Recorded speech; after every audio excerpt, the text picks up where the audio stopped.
మహాపరిశుద్ధుడును మహోన్నతుడైనటువంటి మా ప్రియ పరలోక తండ్రి, గొప్ప దేవుడవు, మహోన్నతుడవు, నీ గణనామాన్ని బట్టి వేలాది స్తుతి స్తోత్రాలను చెల్లిస్తూ ఉన్నాం. నీ ఉచితమైన కృపను బట్టి, అపారమైన ప్రేమను బట్టి నా తండ్రి, 4వ మాసములో చివరి పరిశుద్ధ దినమందు మేమంతా నీ సముఖములో ఉండి మీ నామాన్ని స్తుతించడానికి, మిమ్మల్ని ఆరాధించడానికి, మిమ్మల్ని గణపరచడానికి మరి ఇచ్చినటువంటి ధన్యకరమైన, శ్రేష్టమైన, అమూల్యమైన సమయాన్ని బట్టి స్తుతులు చెల్లిస్తూ ఉన్నాను. ఆయన ఈ ఆరాధనలో చేరి ఇంతవరకు పాటల ద్వారా మీ నామమును స్తుతించగలిగాం, ఆరాధించగలిగాం. తదుపరి ఆరాధన క్రమములో మేము ముందుకు కొనసాగుతుండగా మీ ఆత్మను మాతో ఉంచబోతున్నందుకు, ఈ ఆరాధన క్రమం అందరినీ నడిపించబోతున్నందుకు స్తుతులు చెల్లిస్తూ ఉన్నాను. నాయన, జరగబోతున్నటువంటి ఆరాధనలో వాక్య పఠనము, నా తండ్రి విజ్ఞాపనము, నాయనాదిగో సాక్ష్యాలు, స్తుతి ఆరాధన, వాక్య సందేశము, ప్రతి విషయంలో కూడా మీ ఆత్మను తోడించి నడిపించండి. ప్రాముఖ్యంగా వాతావరణం కొరకు ప్రార్థన చేస్తున్నాం. వాతావరణాన్ని మీ స్వాధీనం అందించుకుని నీ కృపలో, నీ చల్లని రేఖల జీవన ఆశ్రయం కల్పించండి. చేరవచ్చిన సంఘం అంతటిని దీవించండి, ఆశీర్వదించండి. ఇంకా ఎవరైతే రావాల్సి ఉన్నదో వారు కూడా సకాలంలోనే నీ మందిరంలోనికి రావడానికి నీ కృప చూపించి మార్గము సరళము చేయమని ఘనత, మహిమ, ప్రభావాలు మీకు చెల్లిస్తూ యేసయ్య నామములో ఈ ప్రార్థన సమర్పిస్తున్నాను మా తండ్రి, ఆమేన్. మంచిది పిల్లలు, మనం అందరం కూడా అటు రీతిగా నిలబడి 36వ సంకీర్తన మొదటి నుండి చివరి వరకు ఉత్తర ప్రస్తుత రీతిగా చదువుదాం. 36వ సంకీర్తన మొదటి నుండి చివరి వరకు ఉత్తర ప్రస్తుత రీతిగా చదువుదాం. భక్తిహీనుల హృదయములో అతిక్రమము దేవోక్తి వలె పలుకుచున్నది, వాని దృష్టి ఎదుట దేవుని భయము బొత్తిగా లేదు. వాని దోషము బయలుపడి అసహ్యముగా కనబడే వరకు అది వాని దృష్టి ఎదుట వాని ముఖస్థుతి చేయుచున్నది. వాని నోటి మాటలు పాపమునకును కపటమునకును ఆస్పదములు, బుద్ధి కలిగి ప్రవర్తింపను మేలు చేయను వాడు మానివేసి ఉన్నాడు. వాడు మంచం మీదనే పాప యోచనను యోచించును, వాడు కాని నడతలు నడుచువాడు, చెడుతనము వానికి అసహ్యము కాదు. యెహోవా, నీ కృప ఆకాశము నంటుచున్నది, నీ సత్య సందత్వము అంతరిక్షము నంటుచున్నది. నీ నీతి దేవుని పర్వతములతో సమానము, నీ న్యాయ విధులు మహాగాధములు. యెహోవా, నరులను జంతువులను రక్షించువాడవు నీవే. దేవా, నీ కృప ఎంతో అమూల్యమైనది, నరులు నీ రెక్కల నీడను ఆశ్రయించుచున్నారు. నీ మందిరం యొక్క సమృద్ధి వల్ల వారు సంతృప్తి నొందుచున్నారు, నీ ఆనంద ప్రవాహములోనిది నీవు వారికి త్రాగించుచున్నావు. నీ యొద్ద జీవపు ఓట కలదు, నీ వెలుగును పొందియే మేము వెలుగు చూచుచున్నాము. నిన్ను ఎరిగిన వారి ఎడల నీ కృపను, యథార్థ హృదయుల ఎడల నీ నీతిని ఎడతెక్క నిలుపుము. గర్విష్ఠుల పాదమును నా మీదికి రానియకుము, భక్తిహీనుల చేతిని నన్ను పారదోలనీయకుము. అదిగో, పాపం చేయవారు అక్కడ పడి ఉన్నారు, లేవలేకుండా వారు పడద్రోయబడి ఉన్నారు. దేవుడు తన పరిశుద్ధ వాక్యాన్ని మన కొరకు దీవించును గాక. పిల్లరా, మనమందరం నిల్చోండి. ఆంధ్ర క్రైస్తవ కీర్తన పుస్తకం నుండి 474వ పాట. పల్లవి, మొదటి చరణం, 3వ చరణం, 5వ చరణం, 7వ చరణం పాడదాం. ఆంధ్ర క్రైస్తవ కీర్తన పుస్తకం నుండి 474వ పాట. యేసుని కొరకాయ ఎలా జీవించదు. పల్లవి, మొదటి చరణం, 3వ చరణం, 5వ చరణం, తిరిగి 7వ చరణం. యేసుని కొరకై ఇలా జీవించేద బాసురముగనే నన్ను దినము. యేసుని కొరకై ఇలా జీవించేద బాసురముగనే నన్ను దినము. దోషములన్నీయు బాపెను మోక్ష నివాసమున ప్రభు చేర్చునుగా. యేసుని కొరకై ఇలా జీవించేద బాసురముగనే నన్ను దినము. నాశనకరమగు గుంటలో నుండి మోసకరంబగు యోబి నుండి నాశనిలపై కేతెను నన్ను పిశాచి పదంబున తొలగించెన్. యేసుని కొరకై ఇలా జీవించెద బాసురముగా నేనను దినము. అలయక సొలయక సాగిపోదును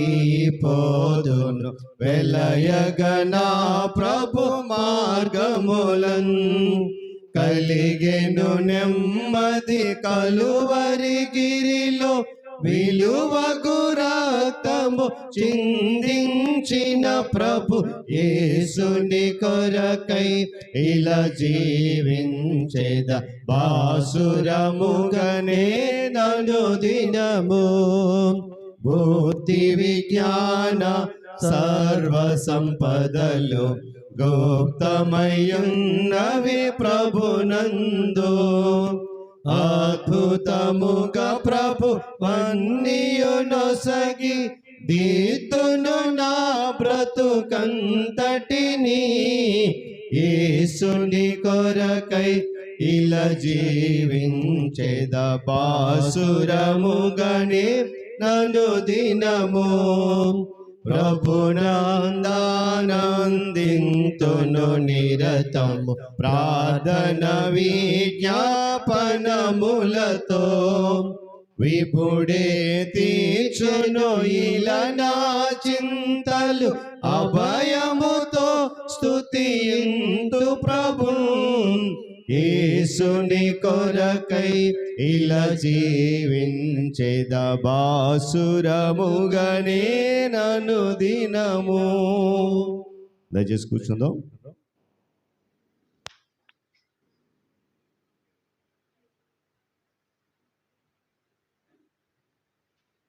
దేవుని పరిశుద్ధ నామానికి మహిమ కలుగును గాక. హల్లెలూయా, హల్లెలూయా. మంచిది పిల్లల సమయంలో నేటి పరిశుద్ధ దినములో ధ్యాన నిమిత్తమై దేవుని వాక్యాన్ని చదువుదాం. సామెతల గ్రంథము 18వ అధ్యాయము మొదటి 4 వచనాల గల భాగాన్ని చదువుదాం. సామెతల గ్రంథము 18వ అధ్యాయము మొదటి 4 వచనాలు ఇది నా ధ్యాన వాక్యంగా మనము చదువుకుందాం. ఈ వాక్య భాగాన్ని ప్రియులు తల్లిగారు మీనా టీచర్ గారు చదివి వినిపిస్తారు. తదుపరి రాజు గారు విజ్ఞాపన ప్రార్థనలో నడిపిస్తారు. ఈ దినం ఏర్పాటు చేయబడిన దేవుని వాక్యము సామెతలు రాసిన గ్రంథము 18వ అధ్యాయము 1వ వచనం నుండి 4వ వచనంలో చదువుకుందాం. నేనుండగోరువాడు స్వేచ్ఛానుసారముగా నడుచువాడు అట్టివాడు లెస్సైన జ్ఞానమునకు విరోధి. బుద్ధిహీనుడు వివేచనయందు సంతోషింపక తన అభిప్రాయములను బయలుపరచుటయందు సంతోషించును. భక్తిహీనుడు రాగానే తిరస్కారము వచ్చును, అవమానము రాగానే నింద వచ్చును. మనుష్యుని నోటి మాటలు లోతు నీటి వంటివి, అవి నదీ ప్రవాహం వంటివి, జ్ఞానపు ఊట వంటివి. దేవుడి వాక్యం దీవించను. ప్రార్థన. కృపయు కనికరము గల మా తండ్రి అయిన దేవ, నీ పాదాలకి వేలాది వందనములు, స్తుతులు, స్తోత్రములైన. గడిచిన దినములంతా మా తోడు ఉండి మా నీడ ఉండి మమ్ము నీ రెక్కల చాటున ఆదరించి భద్రపరిచి అందుకు నీకు వేలాది వందనములు, స్తుతులు, స్తోత్రములు తండ్రి. ప్రభువా, మేము పాపులము, మమ్మును మా సంఘాన్ని క్షమించి దీవించు నాయన. మా ప్రభువా, మేము మట్టి వాటి వారము, బుద్ధి లేని వివేకులము. ఏమి చేయుచున్నామో, ఏ మాటలు మాట్లాడుచున్నామో మాకైతే చేసిన వంటి వారం మేమైనా మాకు తెలియదు ప్రభువా. సమస్తము ఎరిగిన దేవుడవు నీవు, సర్వశక్తిమంతుడవు, జ్ఞానవంతుడవు ప్రభువా. నీ యొక్క పరిశుద్ధ గ్రంథములో నీ యొక్క దైవ భక్తుడు చెప్తున్నారు ప్రభువా, మమ్మ మానవులు కానీ నిర్మించావు కానీ గుర్తించావు కానీ మేము బుద్ధి లేని లేక నడిచిన పురుగుల వంటి వారం ప్రభువా. ఆ పురుగు ఎటు నడుస్తుందో ఆ పురుగుకే తెలియదు కానీ మమ్మును కూడా మేము కూడా అలాంటి వారమే ప్రభువా. మమ్మను దీవించుము, ఆశీర్వదించుము నాయన. ప్రభువా, ఈరోజు మా చిన్న సంఘానికి ఉన్న బిడ్డలు ఎవరు ఏ చోటు ఉన్నారో, ఏ ప్రయాణంలో ఉన్నారో శరీర బాధలతో వ్యాధులతో ఉన్నారో వారిని ఒక్కసారి జ్ఞాపకం చేసుకొనుము రాజా. ప్రభువా, నీవు జ్ఞాపకము చేసుకుంటే వారు కష్టాలను తొలగుతుండ్రాయి అనుకుంటే మేము నవ్వుచున్నాం ప్రభువా. నా యేసయ్య నీకే వందనములు, స్తుతులు, స్తోత్రములు ప్రభువా. మేము చిన్న గొర్రె మంద వలె ఉన్నాం ప్రభువా. నీ యొక్క పరిశుద్ధ ఆవరణములో మేము ఉండి నీ యొక్క పరిశుద్ధ మాటలను, నీ పరిశుద్ధ గ్రంథములో మాటలను మేము విని ఆ మాటలను మా గృహములకు వెళ్ళి నమరు వేసుకోవడానికి ప్రతి ఒక్క బిడ్డను జ్ఞాపకము చేసుకుని దీవించి ఆశీర్వదించుము నాయన. ప్రభువా, ఎవరిని ఏ అవసరంలో ఉన్నారో ప్రభువా మాకైతే తెలియదు. సర్వశక్తిమంతుడవు, నీకు సాటి ఎవరు ప్రభువా? సమస్తము నీ చేతిలో నీ కృపతో ఉన్నది ప్రభువా. నీ కృప లేనిదే మేము బ్రతకలేము నాయన. మా ప్రభువా, నీకే స్తుతులు స్తోత్రములు సమర్పించుకుంటూ మా ప్రభువా, ఏ నామములో మేము నీ యొక్క నామములో మేము ఉన్న బిడ్డలను దీవించి ఆశీర్వదించుమని నీ యొక్క సేవకుడు ప్రభువా ఏ మాటలు చెప్పుచున్నారో అది విని మేము మా హృదయంలో దాచుకొని ప్రతి ఒక్క విషయము ఏ నిమిషంలో, ఏ రాత్రైనా, ఏ పగలైనా మేము జ్ఞాపకము చేయకూడడానికి ప్రభువా ఈరోజు నీ శరణుజొచ్చి వేడుకుంటూ అడుగుచున్నాను రాజా. నాయన, మా సంఘ పెద్దలను దీవించి ఆశీర్వదించుము. వృద్ధులు ఉన్నారు ప్రభువా, ఈ వేసవి కాలంలో వెండమాములలో ప్రభువా నడవలేక వచ్చుచున్న ఆ వృద్ధులను దీవించి బలపరిచి మా ప్రభువా వారి చేయి పట్టు విడవకుండా ప్రభువా వారికి సహకాల సంఘమునకు దయచేయం ప్రభువా. అలాగే ప్రభువా నాయన, యవ్వనస్తులు ఉన్నారు ప్రభువా, ఆ యవ్వనములో ప్రభువా ఏం చేయుచున్నామో మాకైతే తెలియదు ప్రభువా. నాయన, దారి తప్పిపోయిన కుమారుడు వలె ఉన్నాం ప్రభువా. ప్రభువా, నా కుమారుడు నా దగ్గరికి వచ్చి ఎప్పుడు నేను నా కుమారుడు నాకు నా కంటిలో పడితే నేను వారిని ప్రేమించి కావలించుకొని నా దగ్గరకు వచ్చినందుకు నీకు సంతోషిస్తున్నా అన్న దేవుడవు నీవు నా రాజా. అలాగే ప్రభువా, దారి మళ్ళీ ఉన్నాము. ఒక్కసారి కాపరి నీవే, దుడ్డుకర్రవు నీవే, సరైన దారిలో నడిపించే భాగ్యం నీదే ప్రభువా. నీ చరణజొచ్చి వేడుకుంటూ అడుగుచున్నాను రాజా. అలాగే రాజా, నీకే వందనములు, స్తుతులు, స్తోత్రములు సమర్పించుకుంటూ మా ప్రార్థనలో తప్పులుంటే మమ్ము మన్నించుమని, తిరిగి నీ యొక్క పరిశుద్ధ ప్రార్థన చేయడానికి మమ్ము దయచేయమని మా చిన్న ప్రార్థన ఈ ఉదయకాల సమయంలో మా ప్రభు అయిన యేసు నామములో అతి మిక్కిలి బ్రతిమిలాడి వేడుకుంటున్నాను పరమ తండ్రి, ఆమేన్. వాక్య భాగము చదివి వినిపించినటువంటి తల్లిగారు, మేనా టీచర్ గారు, అదేవిధంగా విజ్ఞాపన ప్రార్థనలు నడిపించిన రాజు గారు, ఇరువురికి ప్రభు నామములో వందనాలు తెలియజేస్తున్నాను. అందరం లేచి నిలబడదాం, స్తుతి ఆరాధన చేద్దాం. కొయిర బిడ్డల ముందుకు వచ్చి స్తుతి ఆరాధనలో నడిపిస్తారు. వారితో పాటు మనం కూడా స్తుతి ఆరాధనను చేద్దాం. గట్టిగా చప్పట్లు కొడుతూ ప్రభు నామాన్ని స్తుతిస్తూ ఆరాధన చేద్దాం. దైవాశీర్వాదాలు పొందాం. కొయిర బిడ్డల ముందుకు వచ్చి స్తుతి ఆరాధన నడిపిస్తారు. వందనం యేసయ్యా, వందనం యేసయ్యా, వందనం యేసయ్యా, వందనం యేసయ్యా. నీవు చేసిన మేలకు చప్పట్లు కొడదాం. నీవు చూపిన కృపలకు, నీవు చేసిన మేలకు, నీవు చూపిన కృపలకు అందరం చెప్తాం. వందనం యేసయ్యా, వందనం యేసయ్యా, వందనం యేసయ్యా, వందనం యేసయ్యా. చెప్తామా? వందనం యేసయ్యా, వందనం యేసయ్యా, వందనం యేసయ్యా, వందనం యేసయ్యా. నీవు చేసిన చప్పట్లు కొడదాం, చప్పట్లు కొడుతూ నీవు చూపిన కృపలకు, నీవు చేసిన మేలకు, నీవు చూపిన కృపలకు ఏ పాటి వారమని మేము నన్నెంతగానో దీవించావు. అంచెలంచెలుగా హెచ్చించి నన్నెంతగానో దీవించావు. ఏ పాటి వారమని మేము మమ్మెంతగానో ప్రేమించావు.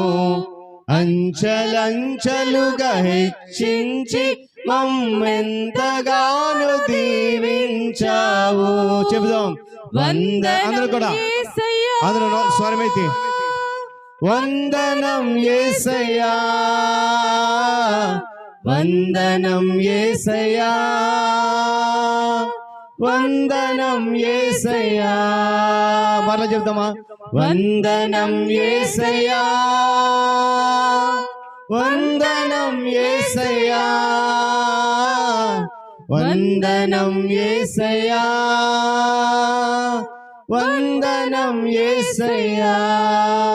నీవు చేసిన మేలకు, నీవు చూపిన కృపలకు, నీవు చేసిన మేలకు, నీవు చూపిన కృపలకు బలహీనులమైన మమ్ము నిన్నెంతగానో బలపరచావు.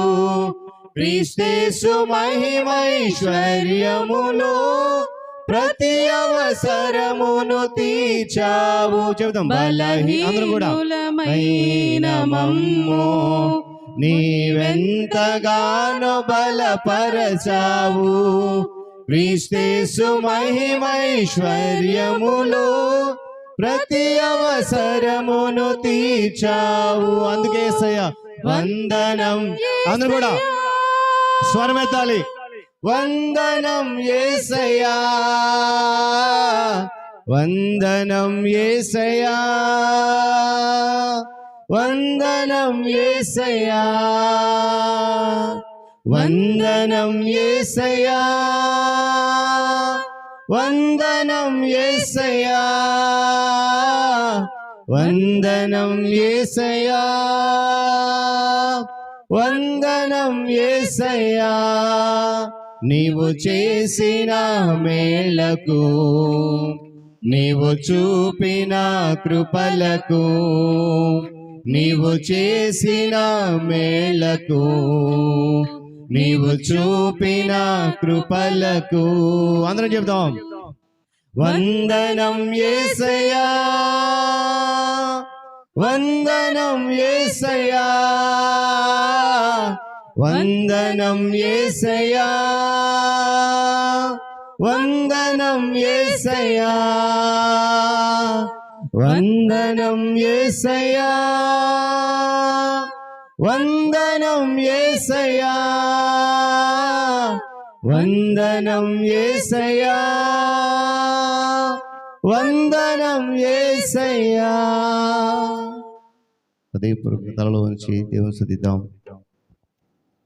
నీవే నాకు చాలు యేసు, నీవే నాకు చాలు యేసు. అయ్యా నీ సన్నిధి నాతో ఉంటే చాలయ్యని, నీ కృప నాతో ఉంటే చాలయ్యని.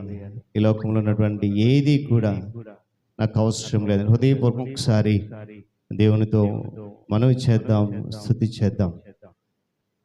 నీవే నాకు చాలును యేసు, నీవే నాకు చాలును యేసు, నీవే నాకు చాలును యేసు, నీవే నాకు చాలును యేసు. చెప్దాం నీవే నాకు చాలును యేసు, నీవే నాకు చాలును యేసు. కోట్లు కోట్లుగా ధనమున్నను, అది నీకు సాటి రాగలదా? కోట్లు కోట్లుగా ధనమున్నను అది నీకు సాటి రాగలదా? ధనమంతా నీవే యేసయ్యా, నా ధనమంతా నీవే యేసయ్యా.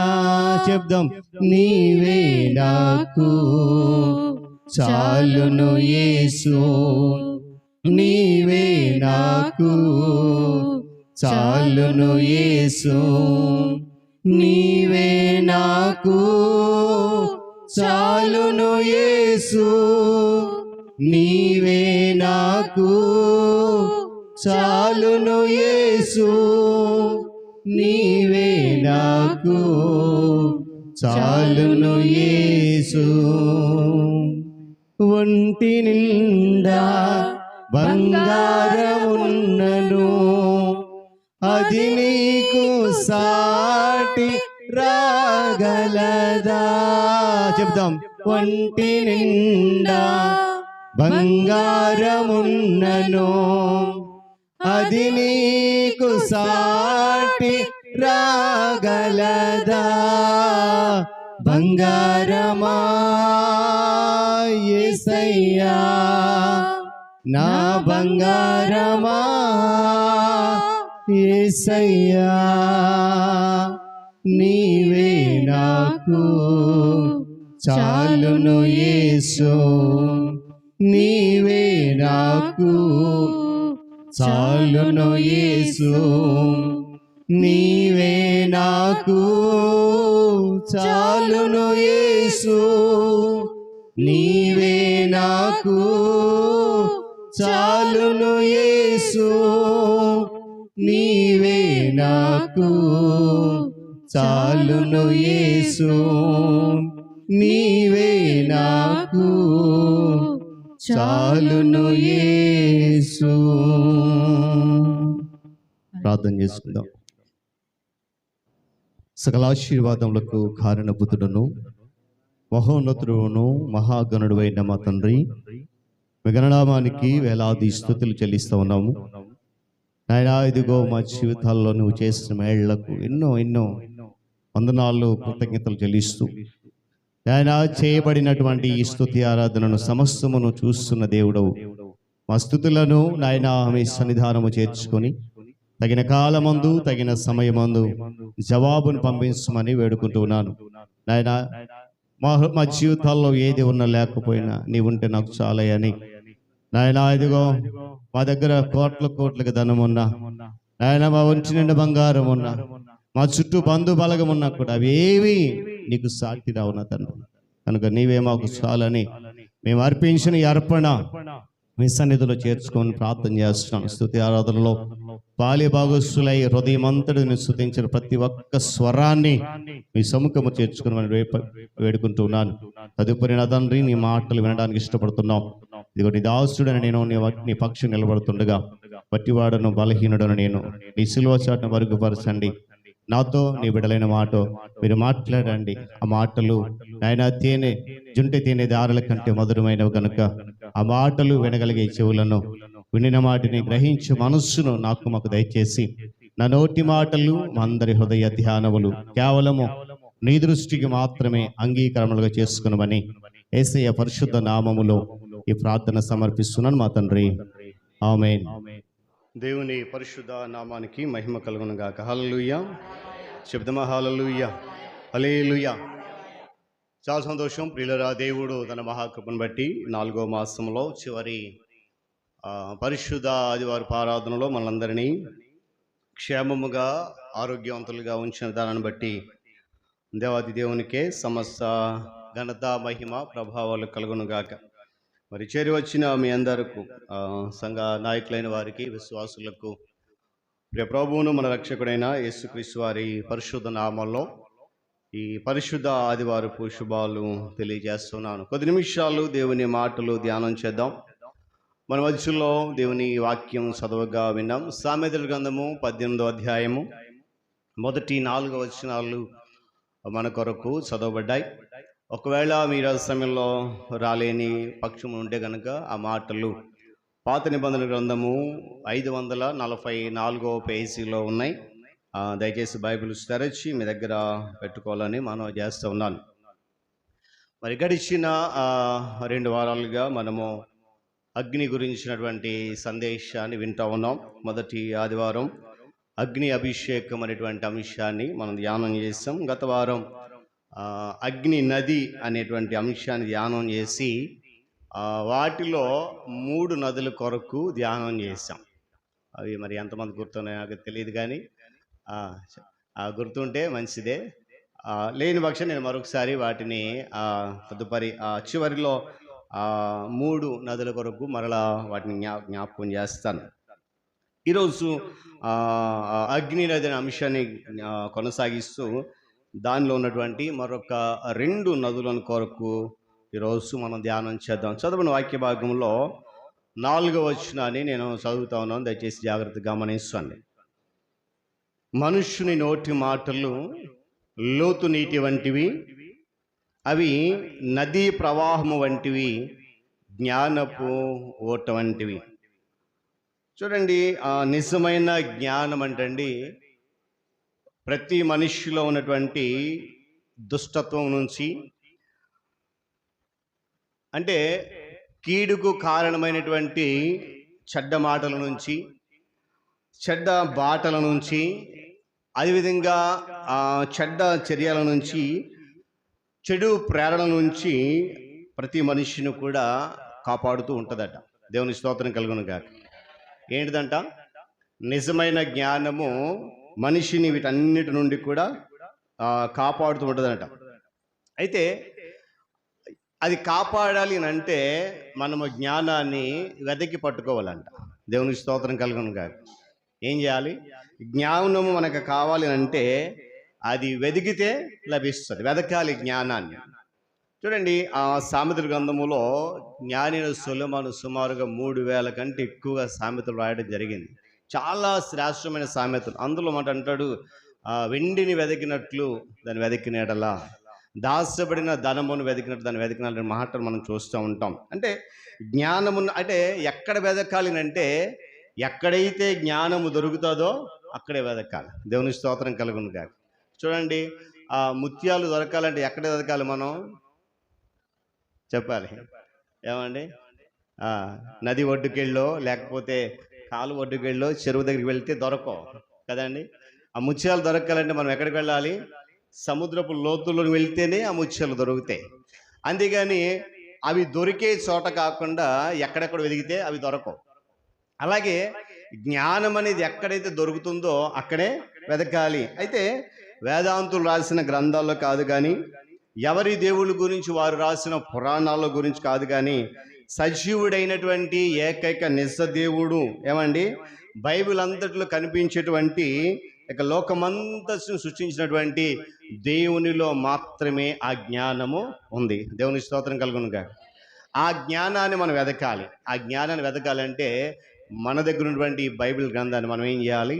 చదవాలి. దేవుని స్తోత్రం కలుగునుగా. బైబిల్ గ్రంథం చదివితే ఆ చదివేటప్పుడు ఏమండి ధ్యానం కూడా చేయాలి. చదువుతూ ధ్యానం చేసినప్పుడు దానిలో ఉన్నటువంటి ఆ జ్ఞానం ఏంటో మనం గ్రహిస్తాము. అందే రీతిలో మన యొక్క బ్రతుకును కూడా మనము సరి చేసుకోవడానికి ఇది సహకారం అందిస్తుంది. ఒకవేళ ఆ జ్ఞానం కొరకు మనము దేవుని వాక్యాన్ని కానీ దేవుని దగ్గరకు రాకుండా ఎక్కడెక్కడో వెదిగితే ఆ జ్ఞానము వ్యర్థమైంది. అందుకనే కొరింథీ రాసిన పత్రికలు అంటాడు, ఈ లోక జ్ఞానము దేవుని దృష్టికి వెరిత. అక్కడ ఒక చక్కటి మాట అంటాడు, జ్ఞాని ఏమయ్యను అనే మాట. మరొక చోట అంటాడు, నేను జ్ఞానిని కదా అని చెప్పాలి. నేను జ్ఞానిని కదా అని నువ్వు అనుకోవద్దు. ఏ మనిషి కూడా నేను అత్యంత జ్ఞానిని అనుకోవడానికి లేదంటాడు. ఏమండి? చూడండి, బైబిల్లోనే ఇలాంటి శ్రేష్టమైన సామెతలు ఉన్నాయి. మనిషిని గద్దిస్తూ హెచ్చరిస్తూ దిద్దేటువంటి మాటలు ఇంకెక్కడ కూడా అవి రాయపడలేదు. కనుక ఆ జ్ఞానిని కదా అని ఒకవేళ మనం అనుకుంటే కనుక అది కేవలం మన భ్రమే కానీ నిజమైన జ్ఞానము కాదు. కనుక ఆ నిజమైన జ్ఞానం ఎక్కడ దొరుకుతుంది అంటే కేవలము దేవుని దగ్గర మాత్రమే. కనుక ఎందుకంటే ఆయన మాత్రమే ఆ జ్ఞానాన్ని మనకు సమృద్ధిగా ఇవ్వగలరు. అందుకే ఇందాక మనం ఒక పాట పాడాం, యేసుని కొరకు ఎలా ఇచ్చిన మాటలో 4-5 చరణం మాటలో ఒక మాట ఉన్నది, బుద్ధి విజ్ఞాన సర్వ సంపదలు ఆయన యందే గుప్తమైన. దేవుని స్తోత్రం కలుగును కాక. గట్టిగా చెప్పాలి హల్లెలూయా.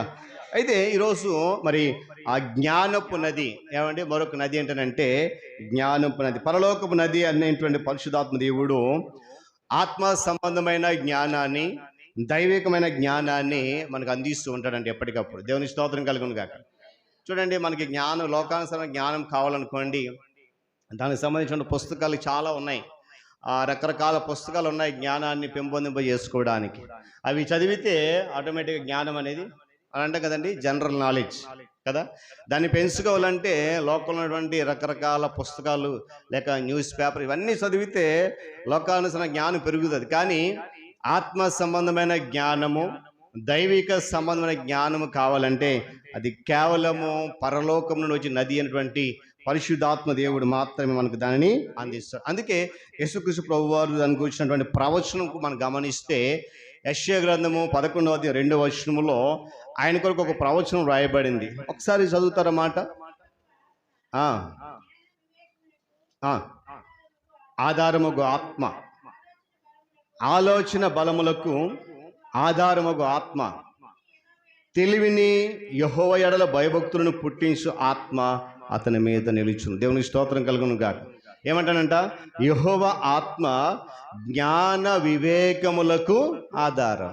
చాలా శ్రేష్టమైన మాట కదండి. యెహోవా ఆత్మ జ్ఞానము మరియు వివేకానికి ఆధారం. మరొక మాట చూడండి, ఆలోచనకు బలములకు ఆధారం. కనుక ఆ జ్ఞాన వివేచనాన్ని ఇచ్చేటువంటి దేవుని దగ్గరికి మనం రావాలి. అది క్రీస్తు ప్రభువాన్ని గురించినటువంటి రాయబడిన ప్రవచనం. అటువంటి దైవిక జ్ఞానాన్ని ఏమండి ప్రభు ఈరోజు మనకి వాగ్దానం ఇవ్వబోతూ ఉన్నాడు. మనం పొందుకోవాలి ఆయన. ఎందుకంటే వాక్యం చెప్తుంది, ఆయనే జ్ఞానపు ఊట. ఆ జ్ఞానపు ఊట నుండి వచ్చేటువంటి ప్రతి మాట కూడా మనం ఏం చేయాలి, మన జీవితంలోనికి ఆహ్వానించాలి. అందుకే యాకోబు భక్తుడు అంటాడు, మీలో ఎవరికైనా, చదవండి, మీలో ఎవరికైనా జ్ఞానము కొదువుగా ఉంటే ఎక్కడికి వెళ్ళమన్నాడు, చదవండి ఒకసారి. యాకోబు రాసిన పత్రిక 1:5 మీలో ఎవరికైనాను జ్ఞానము కొదువుగా ఉన్న అతడు దేవునికి అడగాలి. దేవుని స్తోత్రం కలుగును. ఎవరిని అడగమన్నాడండి? మనుషులను అడగమనలేదు కదా, వేదాంతం చెప్పేవారిని అడగమనలేదు, లేకపోతే ఎక్కడెక్కడికో వెళ్ళని అడగలేదు. మీలో ఎవరికైనా జ్ఞానము కొదువుగా ఉంటే, బహుశా నేను అనుకుంటాను ఈ లోకంలో ఉన్న మనుషులందరికీ జ్ఞానం చాలా ఎక్కువ తక్కువ, కొదువుగా ఎవరికి లేదు. ఏమండి, అమితమైనటువంటి జ్ఞానం. ప్రాముఖ్యంగా నేను అంటాను, క్రైస్తవ విశ్వాసుల్లో మాత్రం జ్ఞానము టన్నుల కొద్ది జ్ఞానం అన్నమాట. అయితే దేవుని సేవకు నేను ఒక మాట అంటాను, ఒకవేళ మీకు బాధ కలిగించి సరే, అది వ్యర్థమైనటువంటి జ్ఞానం. దేవుని బిడ్డలుగా మనం గమనించాలి. నేను అంటాను, వాక్యాన్ని అనుసరిస్తూ ఎప్పుడు కూడా జ్ఞానం ఉంది లేదని నేను చెప్పట్లేదు, కానీ నేను మాత్రమే జ్ఞానిని అని అనుకోకూడదు. నేను ఎప్పటికప్పుడు అనుకుంటూ ఉంటాను, ప్రభువా, నేను నిన్ను ప్రకటించడానికి, నీ వాక్యాన్ని ధ్యానించడానికి నా జ్ఞానము సరిపోదు. ఎప్పటికప్పుడు జ్ఞానము కావాలని అడుగుతూ ఉంటాను. అంటే నేను గొప్ప కొరకు చెప్పట్లేదు ఈ మాట.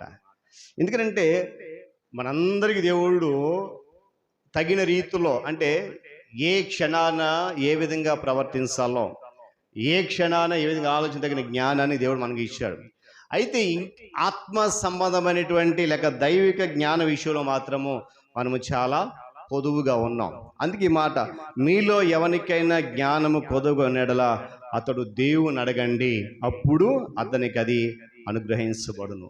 అక్కడ ఒక మాట చూడండి, ఆయన ఎవరిని గద్దింపక అందరికీ ధారాళముగా, అంటే పరిమితమే, అపరిమితమైంది, పరిమితం కాదు. ఎవరైతే ప్రభువా నాకు జ్ఞానం కొద్దుగా ఉంది, నాకు జ్ఞానం, చూడండి, సొలొమోను రాజుకి దేవుడు ప్రత్యక్షమయ్యి నీకేం కావాలని అడిగితే మనందరికి తెలుసు కదా, ఏమడిగాడు ఆయన? నీవు నాకు అనుగ్రహించినటువంటి ఈ రాజ్యాన్ని, ఈ ప్రజలను పరిపాలన చేయడానికి కావలసిన జ్ఞానమే చాలు. అందుకనే బైబిల్ గ్రంథంలో రాయబడిన రాజులందరూ అత్యంత జ్ఞానవంతుడిగా సొలొమోను రాజు లిఖించబడ్డాడు. ఎప్పుడైతే సొలొమోను రాజు జ్ఞానాన్ని అడిగాడో దేవుడు జ్ఞానంతో పాటు ఇంకా అత్యధికమైన దీవెన ఇచ్చాడు. మరి మనం అడుగుతున్నామా, ప్రభువా నాకు జ్ఞానము కొద్దుగా ఉంది, నేను గురించి ధ్యానించడానికి, నేను గురించి మాట్లాడడానికి, నేను గురించి ప్రార్థించడానికి నాకు జ్ఞానము తక్కువగా ఉంది, ఆ జ్ఞానము నాకు కావాలి, కొదువైపోయింది అని ఎప్పుడైనా అడిగామా? చూడండి, మనం ఏమడుగుతాం, నాకు అది కొదువైపోయింది, ఇది కొదువైపోయింది, అది లేదు ఇది లేదు అని అడుగుతాం. అంటే ఇహ సంబంధమైనటువంటి విషయాలు కొదువుగా ఉన్నాయి అడుగుతాం తప్ప ఆత్మ సంబంధమైనటువంటి జ్ఞానము నాలో కొదువుగా ఉంది, కొరత ఉంది జ్ఞానం విషయమై, అది నాకు దయచేయని మనం దేవుని ఎప్పుడు అడిగామంటారా? ఏమని చాలా తక్కువ సందర్భాలు అడిగి ఉంటాం కదా. బహుశా నేను కూడా 100కి 1-2% అంతేనా, అందుకు మించి ఎక్కువ. అంటే అన్ని విషయాలు అడుగుతాం కానీ దేవుని గురించిన జ్ఞానాన్ని గురించి మాత్రం చాలా తక్కువ సందర్భాలు అడుగుతూ ఉంటాం. అందుకనే నిజమైన జ్ఞానం అంటేనండి స్వచ్ఛమైన పారే నీరు వంటిదట. అందుకే మనం చదివిన మాటలో ఆ మాట రాశాడు జ్ఞాని అయిన సొలొమోను. ఒకసారి ఆ మాట చదవండి, 4వ వచనం. మనుష్యుని నోటి మాట చాలండి లోతు నీటి వంటిదంటండి. మనిషి యొక్క మాట మత్తయి సువార్తలో అంటాడు, ఆ మాటే నీ మీద తీర్పు తీరుస్తుంది అంటాడు.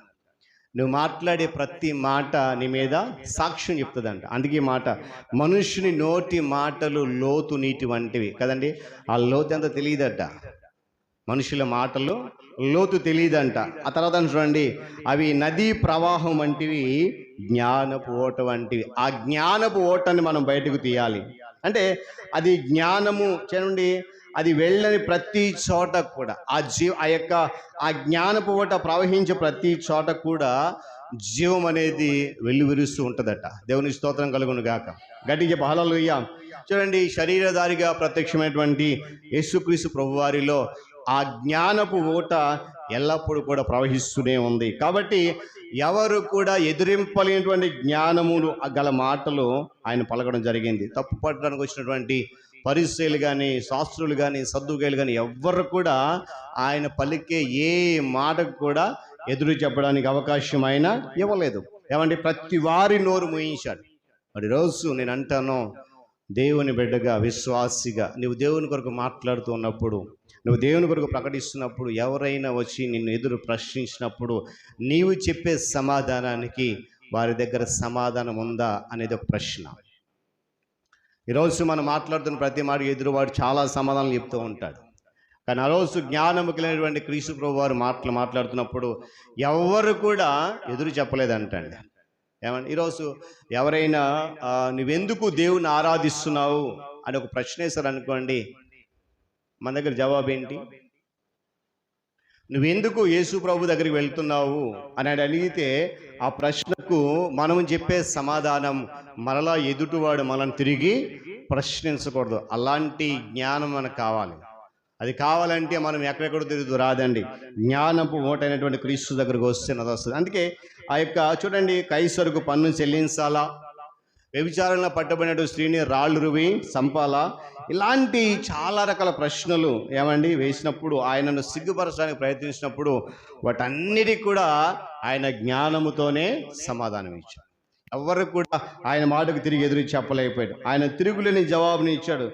వారికి చూడండి, ఆ విధంగా పరము నుండి వచ్చినటువంటి జ్ఞానము ఆయన నింపబడ్డాడు.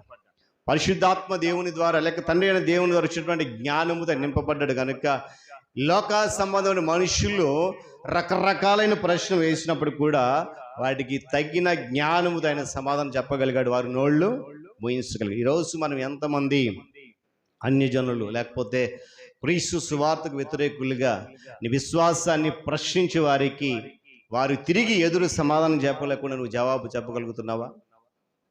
అలాంటి ఆ జీవిత విధానం మనం కలిగి ఉన్నామో ఒకసారి ఆలోచన చేయాలి. ఎందుకంటే ఎవరు కూడా ఆయనకు ఎదురు చెప్పలేకపోయారని చెప్పి దీనికి వాక్యం చెప్తుంది. మనం నిజంగా దేవుని యొక్క జ్ఞానపు నదితో నింపబడితే, నిజంగా క్రీస్తు యొక్క జ్ఞానపు ఓటతో నింపబడితే, కఠినమైన ప్రశ్నలు ఎదురైనప్పుడు, సవాలుతో కూడిన ప్రశ్నలు ఎదురైనప్పుడు భయపడక ధైర్యంగా సమాధానం చెప్పడానికి ఆయన ఎప్పుడు కూడా మనకు సహాయము చేస్తూనే ఉంటాడు. అందుకే దీని వాక్యంలో ఒక మాట ఉంది, చదువుతాం చూడండి.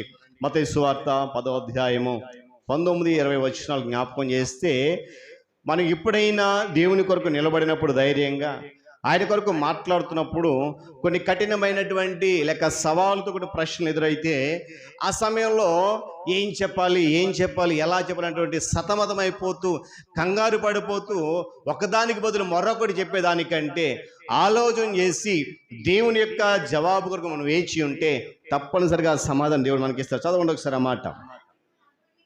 అమ్మా, వారు మిమ్మును అప్పగించినప్పుడు జాగ్రత్త గమనించాలి. ఎలాగూ మాట్లాడుదుము, ఏమి చెప్పుదుము అని చింతింపకుడి, మీరేమి చెప్పవలెనో అది ఆ గడియలోనే మీకు అనుగ్రహించబడును. దేవుని స్తోత్రం కలుగును. కంగారు పడిపోకూడదు. ఏమండి, ఈరోజు చాలామంది క్రైస్తవ విశ్వాసులు, క్రైస్తవ సమాజం చేసే పని ఏంటంటే, ఎవరైనా క్రీస్తు వ్యతిరేకులు లేక సువార్త వ్యతిరేకులు ఎవరైనా కొన్ని కఠినమైన ప్రశ్నలు, వాస్తవానికి ఆ ప్రశ్నకు మనకు సమాధానం తెలుస్తుంది, కాకపోతే వాళ్ళు వచ్చి హఠాత్తుగా అడిగినప్పుడు ఆ సమాధానం మనకు గుర్తుకురాక ఏం చేస్తామంటే తడబడిపోతూ చెప్పాల్సిన దానికి బదులుగా మరొకటి చెప్తే వాడికి మరొక అవకాశం ఇస్తామన్నమాట. కానీ వాక్యం ఏం చెప్తుందంటే, వారు మిమ్మల్ని ప్రశ్నించినప్పుడు లేక అప్పగించినప్పుడు ఏం మాట్లాడాలి, ఏం చెప్పాలని చెప్పి ఏం చేయకూడదంట, చింతపడకూడదు, కంగారు పడిపోకూడదు. ఎప్పుడైతే దేవుని జ్ఞానపు ఓట కొరకు మనం ఆయన కొరకు వేచి చూస్తాం అప్పుడు అన్నటువంటి అప్పుడు అది ఆ గడియలోనే మీరేం చెప్పాలో, ఏం మాట్లాడాలో, ఎలా సమాధానం చెప్పాలో ఆ గడియలోనే అది మీకు అనుగ్రహించబడుతుంది. ఎప్పుడంటే క్రీస్తు అనే జ్ఞానపు ఓటతో మనము నింపబడినప్పుడు. దేవుని స్తోత్రం కలుగునుగా. అందుకని సువార్త చేత పట్టుకొని ఏమండి లోకంలోకి వెళ్ళినప్పుడు నేను జ్ఞానిని కదా అని చెప్పి నువ్వు ఇష్టానుసారంగా దేవుని గురించి మాట్లాడితే ఇలాంటి కఠినమైన సవాళ్ళతో కూడా ప్రశ్నలు ఎదురవుతాయి. నాకు జ్ఞానము చాలా కొద్దుగా ఉంది, దేవుని సువార్తను ప్రకటించేటప్పుడు ఆయన జ్ఞానము నాకు అవసరం అని చెప్పి జ్ఞానపు ఓటైనటువంటి క్రీస్తు మీద ఆధారపడినప్పుడు నువ్వు ఎలాంటి కఠినమైన ప్రశ్నలు వేసి నువ్వు తడబడాల్సిన అవసరము లేదు. బైబిల్ చెప్తుంది, ఏం మాట్లాడాలా, ఏం చెప్పాలని చింతించొద్దు. ఆ సమయంలో మీరు ఏం చెప్పాలో ఆయన చూసుకుంటాడు. కాకపోతే నువ్వు చేయాల్సిన పని ఏంటంటే నీ జ్ఞానం మీద కాకుండా ఆయన ఇచ్చే జ్ఞానం మీద ఆధారపడు. అందుకే మాట, మీలో ఎవరికైనా జ్ఞానము కొద్దిగా ఉంటే అతడు దేవుని అడగాలి. ఎప్పుడు అలా అడుగుతామో వెంటనే ఆయన సహాయం చేయడానికి ఇష్టపడతాడు. యేసుక్రీస్తు ప్రభువారు వారి శిష్యులు ఏమండి, బైబిల్లో చాలా చెప్పబడింది, వాళ్ళంట విద్య లేని పామరులు. యోహాను సువార్తలో ఉంటుంది, అపోస్తల కార్యాలలో ఉంటుంది. పేతురు యోహానులు విద్య లేని పామరులని గుర్తించి వారు పలికినటువంటి మాటలను బట్టి వారు ఏం చేశారంట, ఆశ్చర్యపోయిన మాట ఉంటుంది అక్కడ. వారు విద్య లేని పామరులే, ఏమండి, చేపలు పట్టేవారు, కానీ వారు వ్యక్తపరిచిన జ్ఞానము మాత్రము ఏమండి ఆత్మ సంబంధమైన జ్ఞానము కనుక ఆ జ్ఞానాన్ని ఎవ్వరు కూడా ఎదురు చెప్పలేకపోయారు. ఎవరు కూడా ఎదురు. కారణం ఏంటంటే చూడండి యాకోబు పత్రిక 3వ అధ్యాయము 17. అంటే విద్య లేని పామరులు, చేపలు పట్టేవాళ్ళు, జాలరులు, వీళ్ళు అలాంటి జ్ఞానాన్ని వ్యక్తపరుస్తున్నారంటే దానికి గల కారణం ఏంటి? ఎవరు కూడా ఎదురు చెప్పలేకపోయారు. అలాంటి జ్ఞానం వారికి వచ్చింది. కారణం ఏంటంటే చదవండి అన్నమాట. అయితే పైనుండి వచ్చే జ్ఞానము మొట్టమొదట పవిత్రమైనది, తరువాత సమాధానకరమైంది, మృదువైంది, సులభముగా లోబడినది, కనికరముతోనూ మంచి ఫలములతో నిండుకున్నది, పక్షపాతమైనను వేషధారణను లేనిదినై ఉన్నది. దేవుని స్తోత్రం కలుగును గాక. వాళ్ళు విద్య లేని పామరులే, కానీ వారు వ్యక్తపరిచిన జ్ఞానం మాత్రము ఎక్కడి నుంచి వచ్చిందంట చెప్పాలి. ఎక్కడి నుంచి వచ్చింది? పైనుండి వచ్చింది. కానీ ఆ పైనుండి వచ్చిన జ్ఞానం చూడండి చాలా ఉన్నాయి. పవిత్రమైంది, సమాధానకరమైంది, మృదువైనది, సులభముగా లోబడేది, కనికరముతోనూ మంచి ఫలముతో నిండుకొని పక్షపాతం కానీ వేషధారణ కానీ లేనిది ఆ జ్ఞానం. ఈరోజు అలాంటి జ్ఞానం మనకు కావాలి. ఆ జ్ఞానం కావాలంటే జ్ఞానపు ఓటైనటువంటి దేవుని దగ్గరికి మనము రావాలి. అలా వచ్చినప్పుడు తప్పకుండా ఆయన ఆ జ్ఞానాన్ని మనకి ఇస్తారు. కారణం ఏంటంటే నేను ప్రారంభంలో జ్ఞాపకం చేశాను, ఇహలోక సంబంధమైన జ్ఞానము దేవుని దృష్టికి వెరితనం, అది వేస్ట్. ఏమండి, పైనుండి వచ్చే జ్ఞానమే మనకు అవసరం. అది చాలా శ్రేష్టమైందంట. చూడండి ఆ మొదటి 2 మాటలు, ఆ 3 మాటలు గమనిస్తే పవిత్రమైంది, అది సమాధానకరమైంది, మృదువైనది. అంటే మనం చెప్పేటువంటి సమాధానం అలా ఉండాలి.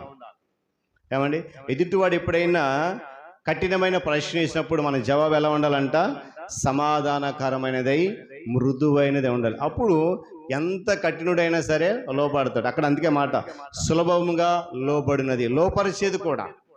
మన సమాధానము మృదువైనదిగా ఉంటే, మనం చెప్పే జవాబు సమాధానకరమైనది ఉంటే, ఎదుటివాడు ఎంత కఠినుడైనా సులభముగా లోబడడానికి అవకాశం ఉంటుంది. మరి అలాంటి స్థితిలోనికి మనం రావాలి. అలా రావాలంటే జ్ఞానపు నది అయినటువంటి క్రీస్తు దగ్గరికి మనము రావాలి. ఆ జ్ఞానపు ఓటుతో మనము నింపబడాలి. మరొక నదిని మనం చూద్దాం. చదువుబడినటువంటి ఉత్తర ప్రచుత్ర పాఠ్య భాగాలు 36వ సంకీర్తన 8వ చరణం. 36వ సంకీర్తన 8వ చరణం.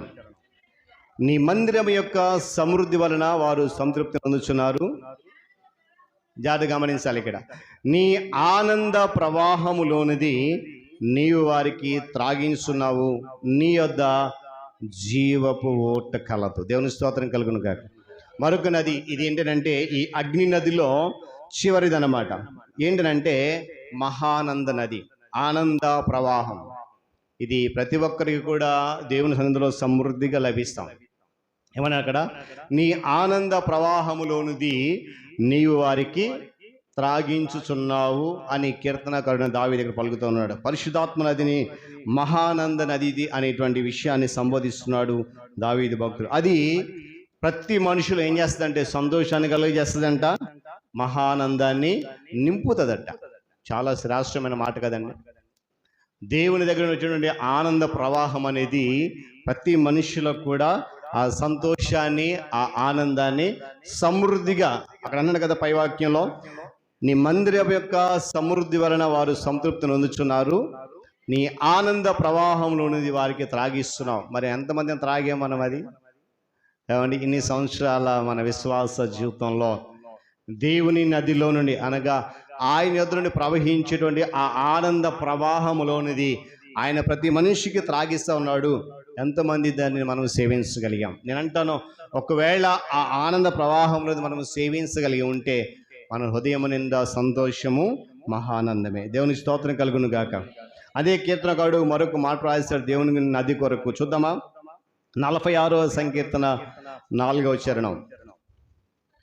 ఒక నది కలదు, దాని కాలువలు దేవుని పట్టణమును, సర్వోన్నతుని మందిరపు పరిశుద్ధ స్థలమును సంతోషపరుస్తున్నాయి. దేవుని స్తోత్రం కలుగును గాక. గట్టిగా హల్లెలూయా. దీని మీద ఒక పాట ఉంది, ఎంతమందికి మీకు గుర్తుందో? ఒక నది కలదు అనే ఒక పాట ఒకటి ఉంది. నాకు పూర్తిగా రాదు కానీ ఆ మొదటి మాట ఒక నది కలదు అనే పాట ఉంటుంది. ఎట్లండి, ఒక నది ఉందట, దాని కాలువలు ఏం చేస్తున్నాయంట? చాలా శ్రేష్టమైన మాట రాశారు ఇక్కడ కీర్తనకారుడైనటువంటి కోరహు కుమారులు. ఏమనంటే ఆ నది దాని కాలువలు ఏం చేస్తానంట? దేవుని పట్టణాన్ని, సర్వోన్నతుని పరిశుద్ధ స్థలపు సర్వోన్నతుని మందిరపు పరిశుద్ధ స్థలాన్ని సంతోషపరుస్తున్నాయంట. ఈరోజు నేను అంటాను, ఒక ప్రశ్న మనందరికీ, మనకున్నటువంటి జ్ఞానము, ఏమండి, దేవుడు మనకిచ్చినటువంటి ఆ ఆనందము, ఆ సంతోషము ఎంతవరకు దేవుని యొక్క లేక సర్వోన్నత మందిరపు పరిశుద్ధ స్థలాన్ని సంతోషపరుస్తుంది?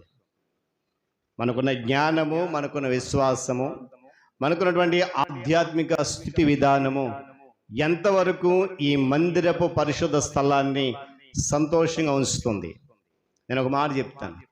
ఎప్పుడు దేవుని మందిరపు స్థలము ఈ పరిశుద్ధ ఆనందంగా ఉంటుందంటే మనందరం కూడా ఆనందంతో ఇక్కడికి వస్తేనే అది ఆనందంగా ఉంటుంది కదండి. ఎప్పుడు కూడా ఏదో పోగొట్టుకునే వాళ్ళకి ఇలా నీరసంగా కూర్చుంటే ఇక్కడ ఆనందం ఉండదండి. ఏమండి, నేను చాలాసార్లు జ్ఞాపకం చేశాను. దేవుని మందిరానికి వచ్చేటప్పుడు మనం ఏం చేయాలంట? తగినటువంటి సిద్ధపాటుతో ఇక్కడ రావాలి. మన తల చుట్టూ చాలా రకాల పరిస్థితులు ఉంటాయి. వాటన్నిటిని మోసుకుని ఇక్కడికి వస్తే దానివల్ల నీకు ప్రయోజనం లేదండి. కానీ ఏంటంటే ఈ స్థలము దేవుని ఆత్మతో నింపబడిన స్థలం. దేవుని స్తోత్రం కలుగును గాక. దేవుని ఆత్మతో నింపబడిన ఈ స్థలం పరిశుద్ధ స్థలం కనుక నీవు ఆనందంతో వస్తేనే ఈ పరిశుద్ధ స్థలము సంతోషంగా ఉంటుంది. అందుకే 100వ సంకీర్తన ఒక మాట ఉంటుంది చూడండి. 100వ సంకీర్తన చదువుదామా? 2వ చరణం. సంతోషముతో యెహోవాను సేవించండి. ఎలా రావాలంట? ఏమన్నా ఏడుస్తూ రావాలా కదా? నీరసంగా ఇక్కడ చూడండి, ఉత్సాహగానము చేయించు ఆయన సన్నిధికి రండి. ఏమంటే మనం వచ్చేటప్పుడే, అంటే దేవుని మందిరం వచ్చేటప్పుడే ఉత్సాహ సంతోషంతో రావాలి. మనం సంతోషం అంతా అయిపోయిన తర్వాత వచ్చి కూర్చుంటాం ఇక్కడ. ఏమండి నీలో ఉన్నట్టు చూడండి, లోక సంబంధం విషయాల్లో నీకు కలిగే ఆనందం కంటే, లోకము నీకు ఇచ్చే ఆనందం కంటే దేవుని సన్నిధి నీకు ఇచ్చే ఆనందము చాలా ఉన్నతమైనది, రెట్టింపైనది. అందులో ఎటువంటి సందేహం లేదు. దేవుని స్తోత్రం కలుగును కాదు. గట్టి అందుకే ఆ మాట, సంతోషముతో యెహోవాను సేవించాలి. ఆయన మందిరంలో కూర్చున్నప్పుడు మనం ఏం చేయాలంట? మహానందంతో ఆయన స్తుతించాలి. ఎప్పుడు కూడా చూడండి, మనం ఆరాధన చేసేటప్పుడు మనలో చాలామందికి మీరేమనుకోవద్దు, చప్పట్లు కొట్టి అలవాటు లేదు. కానీ ఏంటో నాకు తెలియదు కానీ ఏమండి, అక్కడ చూడండి, చప్పట్లు కొడితే నేరమా? ఏమండి చప్పట్లు కొడితే నేరమా? చెప్పాలి. బైబిల్ చూపిస్తాను చూడండి. 47వ సంకీర్తన ప్రారంభ చరణం చదవండి. జాతి వినాలి అందరూ. సర్వజనులారా చప్పట్లు కొట్టండి. చాలండి. ఏమన్నాడండి? సర్వజనులారా చప్పట్లు కొట్టమన్నాడు. మరి మనం ఎందుకు కొట్టట్లేదు? చూడండి, మనం అందరము ఉత్సాహంగా చప్పట్లు కొడితే వాయిద్యాలు అవసరం లేదండి సంఘంలో. దేవుని స్తోత్రం కలుగునుగా. చూడండి, ఎవడైనా రాజకీయ నాయకుడు వచ్చినప్పుడు ఆయన మాట్లాడితే చాలా చప్పట్లు కొడతాం. ఇక్కడికి వచ్చి ఎవరైనా రాజకీయ నాయకులు ప్రసంగం చేస్తే ఆడి మాట అవ్వకముందే చప్పట్లు కొడతాం. ఆడి మాట పూర్తవదు, ఇంకా ఆయనే చప్పట్లు కొడతాం. కానీ దేవుని స్తుతించేటప్పుడు మాత్రం నీ చేతులు కలవు. కారణం ఏంటంటే బద్ధకం. జాగ్రత్త ప్రియ దేవుని సంగమా, ఉత్సాహగానంతో దేవుని సన్నిధికి రావాలి. నువ్వు సంతోషం వస్తేనే ఈ పరిశుద్ధ స్థలం కూడా సంతోషం. అందుకే మాట, ఒక నది కలదు, దాని కాలువలు దేవుని పట్టణాన్ని, సర్వోన్నతుని మందిరపు పరిశుద్ధ స్థలాన్ని సంతోషపరుస్తున్నాయి. మరి నీ విశ్వాసము, నీ వచ్చే విధానము దేవుని ఆలయాన్ని సంతోషపరుస్తుందా లేదనేది ఒకసారి నువ్వు ఆలోచన చేసుకోవాలి. ఎందుకంటే ఆ నదిని గురించి ప్రభు తాను విశుద్ధిపరిచిన మాట ఏంటంటే, యోహాను సువార్త 7:38 వచనంలో, ఎవరైతే నా యందు విశ్వాసం ఉంచుతాడో వాడి కనుపులో నుండి జీవనదులు పారుననే మాట అక్కడ రాయబడింది. దేవుని స్తోత్రం కలుగును గాక. చూడండి, మనము ఆ సంతోషాన్ని పొందుకున్నామా? మనలో ఆ సంతోషం పొందుకుందా? మన ద్వారా ఆ నది సంతోషము ఎంతమందిలో ప్రవహిస్తుంది? ఏమండి, అసలు దేవుడిచ్చే సంతోషం మనలో ఉందంటారా? ఒక ప్రశ్న. రెండు, ఉంటే కనుక మన ద్వారా ఆ నది ఆ యొక్క సంతోషము ప్రవహిస్తుందా? మన ద్వారా నీ ఎదుటివాని ఆ దుఃఖము తొలగించబడి ఏమండి వారు ఆదరణ, సంతోషం పొందుకోగలుగుతున్నారా? ఈ 3 ప్రశ్నలు మనం ఖచ్చితంగా మన విశ్వాస జీవితంలో వేసుకోవాలి. ఒకటి, దేవుని నది ఇచ్చేటువంటి సంతోషము మనం పొందుకుంటున్నామా లేదా? రెండవది, ఒకవేళ సంతోషం మనం పొందుకుంటే ఆ సంతోషం నీలోండి ప్రవహించి నీ ఎదుటి వారికి ఉన్నటువంటి దుఃఖాన్ని, బాధను తొలగించగలుగుతుందా? వారికి ఆదరణ కలుగొచ్చేయగలుగుతుందా అనేది ఒక ప్రశ్న. నేను అంటాను, ఒకవేళ నీ సంతోషము ఎదుటివారి దుఃఖాన్ని, ఎదుటివారి బాధను తొలగించలేకపోతే అది నిజమైన సంతోషము కాదు. చూడండి, ఎవరో బాధలో ఉన్నప్పుడు మనం వెళ్తాం, అమ్మ బాధపడకమ్మా, దేవుడిని చూస్తాడమ్మా అంటాం. అది ఏ మనసుతో మనం ఆ మాట పలుకుతామో మనకు తెలుసు. కానీ వారికి నిజమైన ఆదరణ కావాలంటే నీలో ప్రవహిస్తున్నటువంటి ఆ సంతోషపు నది లేక ఆ మహానంద నది నీలో ప్రవహిస్తున్నప్పుడు నీవు మాట్లాడే ఆ మాట వారి హృదయం వెంటనే ఆదరణ కలుగజేస్తుంది. నువ్వు మాట్లాడే మాట వారికి ఉన్న బాధను వెంటనే తొలగించగలుగుతుంది. ఒకవేళ ఆ యొక్క మహానంద ప్రవాహం నీలో లేకపోతే నువ్వు ఎన్ని బైబిల్ వాక్యాలు అక్కడ చెప్పినా కూడా వారికి ఆదరణ రాదండి. నీకు బైబిల్ అంతా తెలుసుండి బైబిల్ వచ్చినట్టు వచనాలన్నీ చెప్పేసి ఉండవచ్చు, కానీ నీలో ఆ మహానంద ప్రవాహం అనేది లేకపోతే నువ్వు ఎన్ని మాటలు చెప్పినా ఆ బాధలో ఉన్న వ్యక్తి ఆదరణ పొందుకోడు. జాగ్రత్తగా గమనించాలన్నమాట. కనుక ఈ మహానంద నది నిజమైన సంతోషం కలుగజేస్తుంది. లోకంలో వారంటండి ఆ సంతోషాన్ని పొందుకోలేకపోతున్నారట. ఆ సంతోషం లేని వారే లోకం ఇచ్చేటువంటి సంతోషాన్ని పొందుకోవడానికి, లోకం ఇచ్చేటువంటి ఆనందాన్ని పొందుకోవడానికి లోకానుసరమైన సంతోషం పరుగులెడుతూ ఉన్నారట. లోకం అందించేటువంటి ఆ సుఖభోగాల కొరకు, లోకం అందించేటువంటి ఏమండి పరిమితమైనటువంటి ఆనందం కొరకు ప్రాకులాడుతూ దాని వెంట పరిగెడుతూ అనుభవించడానికి త్వరపడుతూ ఉన్నారట. చూడండి, లోక సంబంధమైనటువంటి ఆత్మ వారిని ఏం చేస్తుందంటే పట్టి పీడిస్తుందంట. లోక సంబంధమైన ఆత్మ వారిని పట్టి మన దగ్గర కదా రాకూడదండి. లోక సంబంధమైన ఆత్మతో మనం నింపబడలేదు. ఏమండి, దైవిక సంబంధమైన ఆత్మతో నింపబడ్డాం, దైవికమైన జ్ఞానంతో నింపబడతాం. కనుక లోక సంబంధమైనటువంటి ఆత్మ ఇచ్చడం సంతోషం వైపు మనం ఎట్టి పరిస్థితుల్లోనూ మన అడుగులు పడనీయకూడదు. దేవుని స్తోత్రం కలుగును గాక. చెప్పాలి కదా, హల్లెలూయా. ఎందుకంటే లోకంలో ఏమున్నాయో క్రీస్తు ప్రభువు చాలా స్పష్టంగా చెప్పాడు. లోకంలో అన్యాయం ఉంది, అక్రమం ఉంది, వేదనలు ఉన్నాయి, దుఃఖం ఉంది, పాపం ఉన్నాయి, ఇవన్నీ ఉన్నాయి. కానీ ఇవన్నీ కూడా ఏ మనిషికి కూడా ఎలాంటి సంతోషాన్ని ఇవ్వలేవు కూడా. దేవుని స్తోత్రం కలుగును కాక. లోకమంతా కూడా పాపంతో నిండిపోయింది, లోకమంతా కూడా అక్రమం. అందుకే మత్తయి సువార్తలో అంటాడు, అక్రమము చెప్పాలి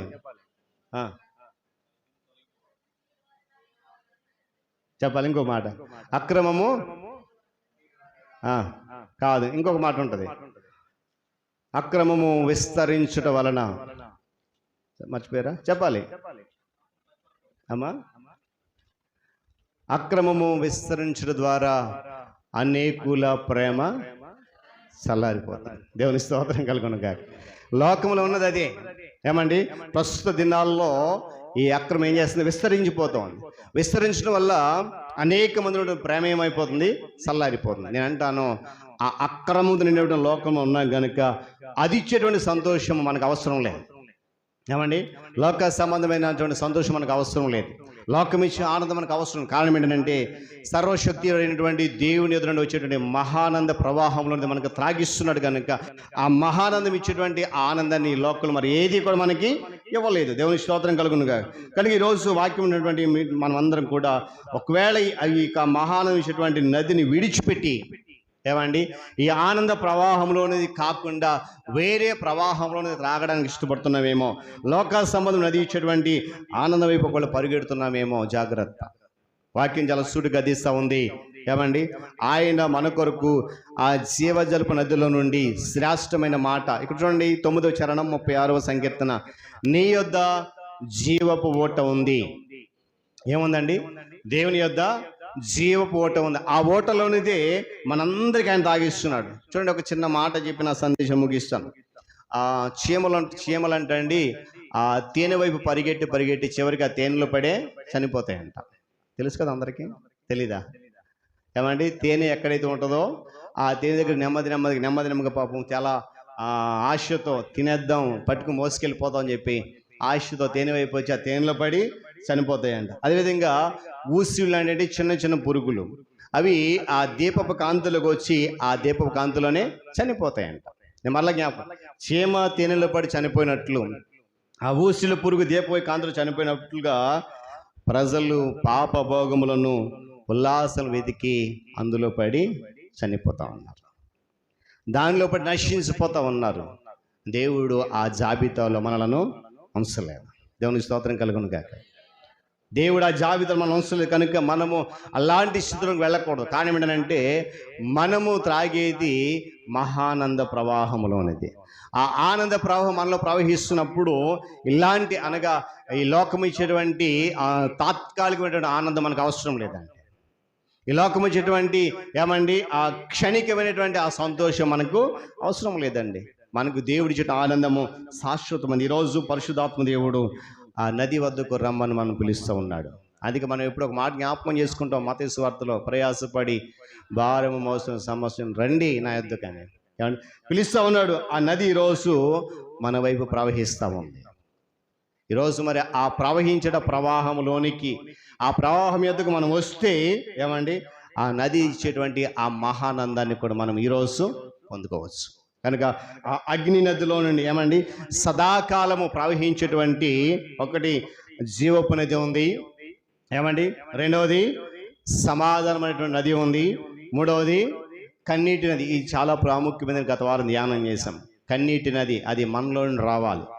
జీవపు నది అనేది ప్రభువులో నుండి వస్తుంది. అందుకే అన్నాడు కదా యోహాను సువార్తలో, ఎవడైతే నా యందు విశ్వాసం ఉంచుతాడో వాని కడుపులో నుండి జీవనదులు పారుతాయి. ఆ జీవనది మనలో ఏం చేయాలంటే సమాధానమైనటువంటి నదిని ప్రవహింప చేయాలి. ఆ సమాధానకర నది మనలో పశ్చాత్తాపాన్ని కలిగించి కన్నీటి నదిని మనకు బయటకు తేవాలి. ఒకసారి మళ్ళీ చదువుతాం ఆ వచనం, విలాప వాక్యాలు 2వ అధ్యాయం 18వ వచనం. ఒకసారి ఆ మాట చదివి ముందుకు వెళ్ళిపోదాం. మళ్ళీ దాన్ని వివరించను కానీ ఒక మాట చదివి ముందుకు వెళ్ళిపోదాం.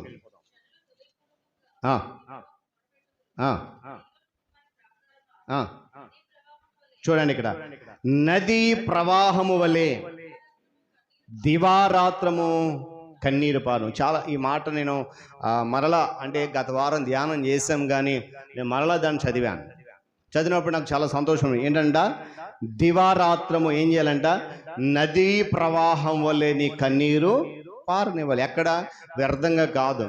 వ్యర్థంగా నువ్వు కన్నీరు కారిసే దానిలో ప్రయోజనం లేదండి. ప్రభు పాదాల దగ్గరికి వచ్చి ప్రభు సన్నిధుల్లో ఏమండి, నీకున్నటువంటి ఆత్మ సంబంధమైనటువంటి దిగజారిపోయే స్థితిని బట్టి, మనకున్నటువంటి వెనక్కి వెళ్ళిపోతున్నటువంటి ఆ విశ్వాసపు స్థితిని బట్టి పశ్చాత్తాపముతో దేవుని సన్నిధిలో నదీ ప్రవాహం కన్నీరు కారిస్తే తప్పకుండా మనలో ఉన్నటువంటి ప్రతి బాధ దేవుడు తొలగిస్తాడు. దేవుని స్తోత్రం కలుగును గాక. అది 3వది. ఈరోజు 4వది ఏంటంటే జ్ఞానపు నది. జ్ఞానపోటైనటువంటి క్రీస్తు వద్దకు వస్తే మనము సమృద్ధిని జ్ఞానాన్ని పొందుకున్నాం. చివరిది ఏంటంటే మహానంద నది, ఆనంద ప్రవాహం. కనుక ఈ అగ్ని నదిలో నుండి ఇవన్నీ కూడా బయలు వెళ్ళాయి. కాబట్టి ఆ ప్రవాహం ఎక్కడి నుండి వస్తుంది అంటే చెప్పండి, ఎక్కడ ధ్యానం చేసాం, ఎక్కడి నుంచి వస్తుంది చెప్పాలి. ఎక్కడి నుంచి వస్తుంది అది? ఆ నది ఎక్కడి నుంచి వస్తుంది? దానియేలు గ్రంథం 7వ అధ్యాయం 9వ వచనం. త్వరగా చదివి ప్రార్థన చేసుకుందాం. దానియేలు గ్రంథము 7వ అధ్యాయము 9వ వచనం.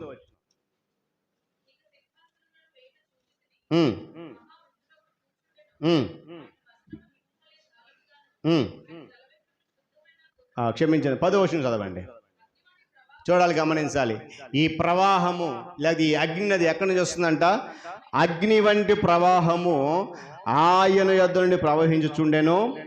వేవేల కొలది ఆయనకు పరిచారకులు ఉన్నారు. కోట్ల కొలది మనుష్యులు ఆయన ఎదుట నిలిచారు. తీర్పు తీర్చుటకై గ్రంథములు తెరవబడి. ఇప్పుడు చెప్పండి, ఎక్కడి నుంచి వస్తుందని అది చెప్పాలి. ఆయన యొద్ద నుండి ప్రవహిస్తూ ఉంది. ఎటువంటిదంట? అగ్ని వంటి ప్రవాహం. ఆ ప్రవాహంలో నుండి ఇవన్నీ కూడా జ్ఞానపు జీవనది, సమాధానం నది, కన్నీరు నది, జ్ఞానపు నది, చివరిగా మహానందపు నది. ఇవన్నీ కూడా ఎవరి కొరకంటే దేవుని బిడ్డలుగా ఉన్నటువంటి విశ్వాసుల కొరకు. ఈ నది లోకంలో గతంలో మన గత వారం జ్ఞాపకం, లోకంలో చాలా నదులు ఉన్నాయి. ఏమండి, వీటి వల్ల మనకి ఏమి కూడా రావు.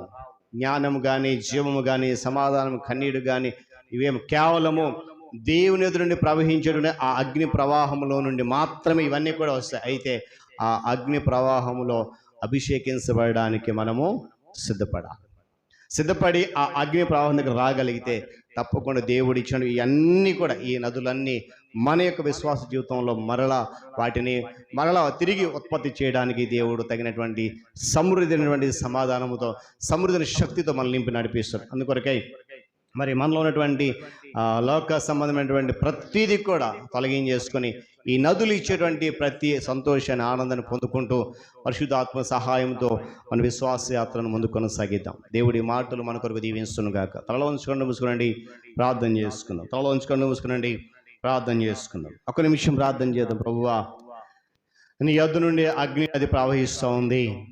లోకం ఇచ్చినట్టు కాదు కానీ నేను లోకం ఇచ్చే దానికంటే ఉన్నతమైనటువంటి రెట్టింపు, శాశ్వతమైనటువంటి ఆనందాన్ని నువ్వు మాకు ఇస్తున్నట్టున్నావు. ఆ అగ్ని నదిలో నుండి జీవపు నది వస్తుంది. ఆ జీవపు నదిలో నుండి సమాధాన నదిని మనకు అనుగ్రహించాం నాయన. ఆ సమాధాన నదిలో నుండి ఆ కన్నీటి నదిని మాకు ఇచ్చావు. తదుపరి జ్ఞానమును మాకు ఇచ్చావు. మహానంద ప్రవాహంలో మాకు తాగిస్తూ ఆ ఆనంద నదిని మాలో ప్రవహింపజేయటానికి మేము ఇష్టపడుతున్నావు నాయన. నేను దానికి సిద్ధపడి ఉన్నానని చెప్పి ఒక తీర్మానం చేసుకుందాం. ఆ నది ప్రవాహం నాలో ప్రవహించాలి. నా ద్వారా అనేక మంది సంతోషించాలి. నా ద్వారా అనేక మంది నిన్ను బట్టి ఆనందించాలి. నా గొప్పతనం కాదు, నా జ్ఞానం కాదు, నా తెలివి కాదు, నీవు నాలో ప్రవహింపజేసేటువంటి ఆ మహానంద నది ప్రవాహము ద్వారా అనేక మంది నిత్య సంతోషించాలని చెప్పి ఒక తీర్మానం చేసుకుని ప్రభువుని అడుగుదాం. ప్రేమ కలిగిన తండ్రి, స్తోత్రాలు. మధ్యాహ్న సమయంలో నీ సన్నిధిలో ఉన్నాం. ఈ పరిశుద్ధ దినములో మరొకసారి ఆ అగ్ని నదిలో నుండి మా కొరకు అనేకమైనటువంటి శాఖలను నీవు చీల్చి నాయన జీవపు నదిగా, సమాధానపు నదిగా, కన్నీటి నదిగా, జ్ఞానపు నదిగా, మహానది నదిగా ప్రవహింపజేస్తూ మాలో ఆ నది ప్రవాహము నింపబడాలని, ఆ నది ప్రవాహము ద్వారా అనేక మంది నిన్ను బట్టి ఆనందించాలని, నిన్ను బట్టి సంతోషిస్తూ నీ కొరకు బ్రతకాలని మాలో ఆ నదులను ప్రవహింపజేస్తూ అందుకై స్తోత్రాలు. ఒకవేళ మాలో ఎవరమైనా ఆ నది ప్రవాహము మాలో ప్రవహించడానికి ఇష్టపడక మా హృదయపు లోతులకు అడ్డుకట్ట వేసుకున్నామేమో, ఈరోజు వాటిని తొలగించుకునేటువంటి కృప దయచేయండి. వెత్తబడిన మాటలు గత వారము ఈ దినము నా తండ్రి, ఆ మాటల ద్వారా మమ్మల్ని మేము బలపరుచుకొని నిన్ను బట్టి సంతోషిస్తూ నీ కృపతో నడిపించబడుతూ నీ రాకడ పర్యంతము నాయన ఆ అగ్ని ప్రవాహములో మేము నాయన ముంచబడి తిరిగి నాయన పరిశుద్ధపరచబడి స్థిరమైన వారిగా నీ కొరకు నిలబడేట కృప దయచేయండి. ఎందుకంటే రానున్న దినాల్లో నా తండ్రి పరిస్థితులన్నీ కూడా తారుమారు కాబోతూ ఉన్నాయి నాయన. నిన్ను బట్టి ఆనందించేటువంటి ఆ యొక్క పరిస్థితులకు కూడా నాయన దారులు మూసుకుపోయే పరిస్థితులు, వాటన్నిటిని తట్టుకొని నిలబడగలడానికి ఈ అగ్ని నది ప్రవాహం మాలో ప్రవహింపచేయమని నీ కృపలో నాయన దాచి నడిపించమని ఎత్తబడిన మాట అందరి జీవితంలో ప్రవహింపచేయమని యేసు నామములో ఈ ప్రార్థన సమర్పిస్తున్నాను మా తండ్రి, ఆమేన్. ఓ నేస్తమా యోచించుమా, సూర్యుని క్రింద అంతా శూన్యమే, ఓ నేస్తమా యోచించుమా, సూర్యుని క్రింద అంతా శూన్యమే, ఓ నేస్తమా యోచించుమా, సూర్యుని క్రింద అంతా శూన్యమే, వ్యర్థమే అంతా వ్యర్థమే, సమస్తము వ్యర్థమే వ్యర్థమే, వ్యర్థమే అంతా వ్యర్థమే, సమస్తము వ్యర్థమే వ్యర్థమే, ఓ నేస్తమా యోచించుమా, సూర్యుని క్రింద అంతా శూన్యమే, విద్య జ్ఞానాభ్యాసం శోకమే, అందం ఐశ్వర్యం ఆయాసమే, విద్య జ్ఞానాభ్యాసం శోకమే, అందం ఐశ్వర్యం ఆయాసమే, కండ అండ బలమున్న వ్యర్థమే, ఎన్ని ఉన్న నీ బ్రతుకు దుఃఖమే, కండ అండ బలమున్న వ్యర్థమే, ఎన్ని ఉన్న నీ బ్రతుకు దుఃఖమే, యేసులేని నీ బ్రతుకు శూన్యమే, యేసులేని నీ బ్రతుకు వ్యర్థమే, ఓ నేస్తమా యోచించుమా, సూర్యుని క్రింద అంతా శూన్యమే,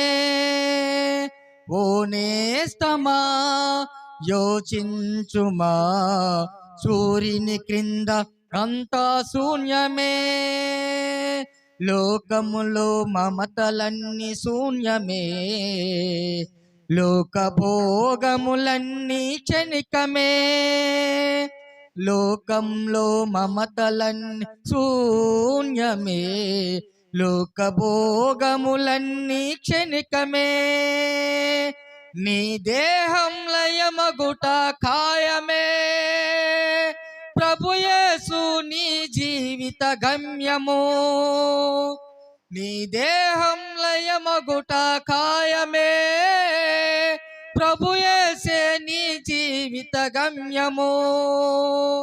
సత్యవేదమును చెప్పు నిత్య సత్యము, సత్యవేదమును చెప్పు నిత్య సత్యము.